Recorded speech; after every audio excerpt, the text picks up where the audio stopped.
She was Bollywood's biggest star. Then she vanished overnight. She was everywhere. Magazine covers, billboards, television screens. Her smile could launch 1,000 products, and her dance moves became the heartbeat of a nation. Madhuri Dixit wasn't just Bollywood's reigning queen in the 90s, she was its most bankable star. Then, at the absolute height of her power, she vanished. Picture this. It's 1999, and Madhuri Dixit is untouchable. She's the highest paid actress in India, commanding fees that make producers sweat. Her films don't just succeed, they shatter records. Hum Aapke Hain Koun grossed over 1.35 billion rupees in India, becoming the highest-grossing Hindi film of its time and redefining what a Bollywood blockbuster could be.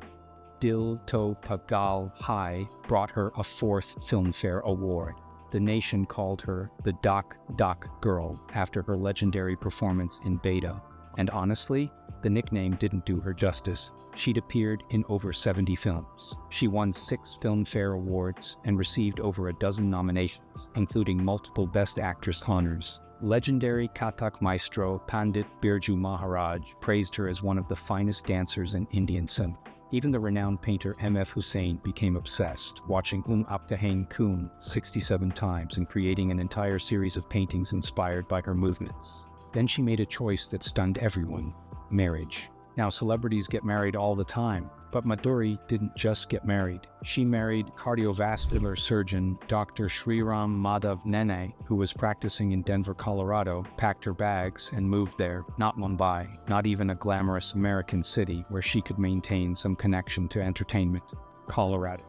She traded red carpets for grocery store runs, premiere nights for school pickups, and public adoration for private family life.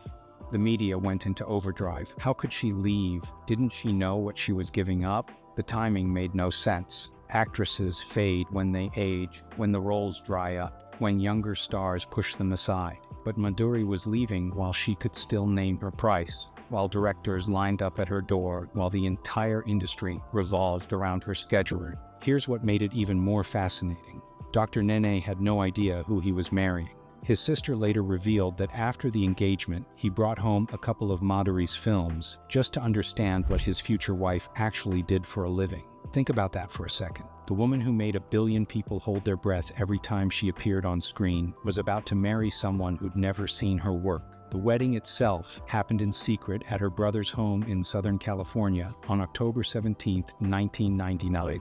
Small, traditional, intensely private. Her manager announced it the next day, and suddenly everyone wanted answers. Why now? Why him? Why throw it all away? But here's where the story gets interesting. Because Madhuri never saw it as throwing anything away.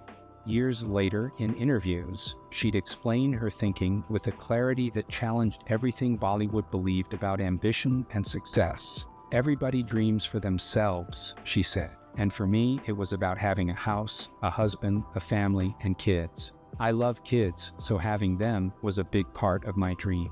She loved acting, loved dancing, loved everything about her profession, but the fame, the attention, the paraphernalia of celebrity, just bonuses. When asked if she ever felt like a star, her answer was striking. I haven't ever felt that way about me, so for me, it was never like, oh my God, I am going away from the public eye. I am getting married at the peak of my career. I never thought of it that way.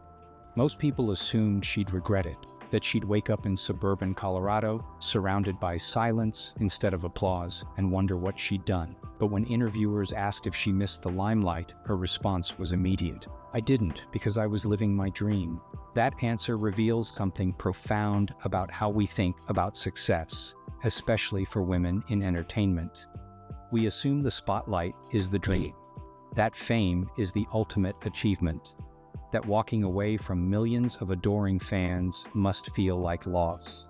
What if we've been asking the wrong question all along? What if the real story isn't about what Madhuri gave up, but what she understood that everyone else missed? And what happened when the Dhak Dhak Girl tried to live a normal life in America? The answer wasn't glamorous, it wasn't cinematic, and it definitely wasn't easy.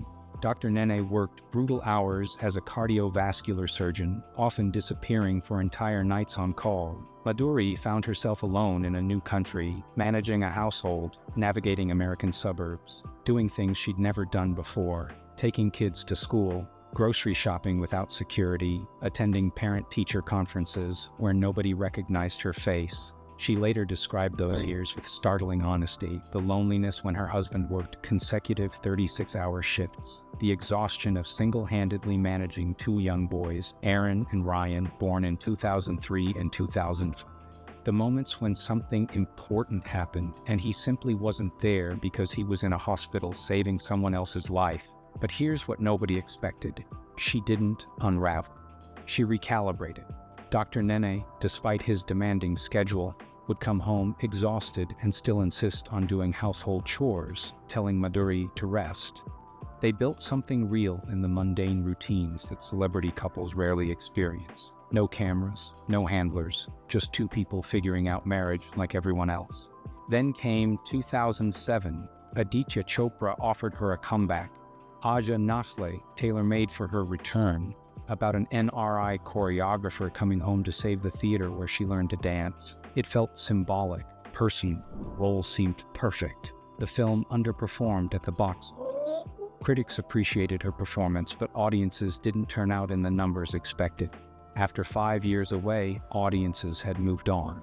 Younger actresses had filled the space she left. The industry she dominated now felt unfamiliar, almost hostile to her return. Most actresses would have retreated permanently after that failure. Madhuri did something different. She waited. By 2011, after more than a decade in America, the family made a decision that surprised everyone again. They moved back to India. Dr. Nene left his position as a heart surgeon in Denver. His parents horrified that he'd abandoned such a prestigious career. He ventured into medical technology entrepreneurship instead. They were rewriting the rules together. Her second act didn't look like her first. Instead of chasing blockbusters, she became a judge on dance reality shows.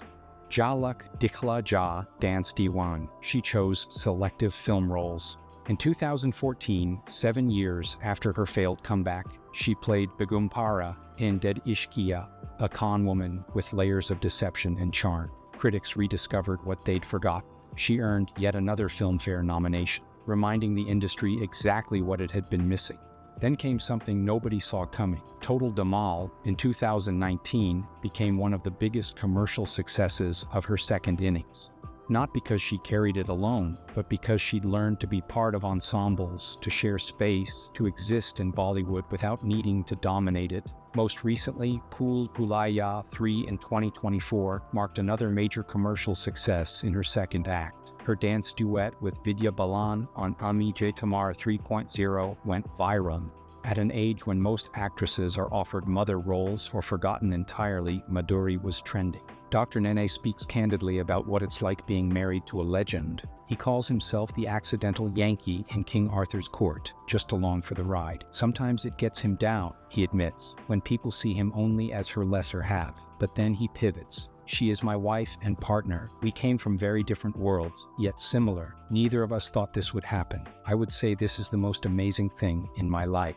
They created R&M Moving Pictures together, a digital media company. They collaborate professionally while maintaining what they built personally. She received the Padma Shri in 2008. Legendary painter M.F. Hussain watched Hum Aapke Hain Koun 67 times, made paintings of her, directed a film as tribute to her artistry. Another filmmaker made an entire movie called Main Madhuri Dixit Bana Chati Hoon, about a woman dreaming of becoming her. If you found this story fascinating, hit that like button and drop a comment telling us which comeback story inspires you most. And subscribe to The Unseen Celebrity for more untold journeys that challenge everything you thought you knew about fame and success. Here's what Madhuri's story actually reveals. She didn't sacrifice her career for family. She redefined what success looks like. The queen who left her throne didn't lose her crown. She simply realized it was never the crown that mattered. Legacy isn't about staying at the top forever. It's about knowing when to step away and having the power to return on your own terms. Madhuri Dixit didn't disappear in Colorado. She was living her dream while the world mistook silence for surrender.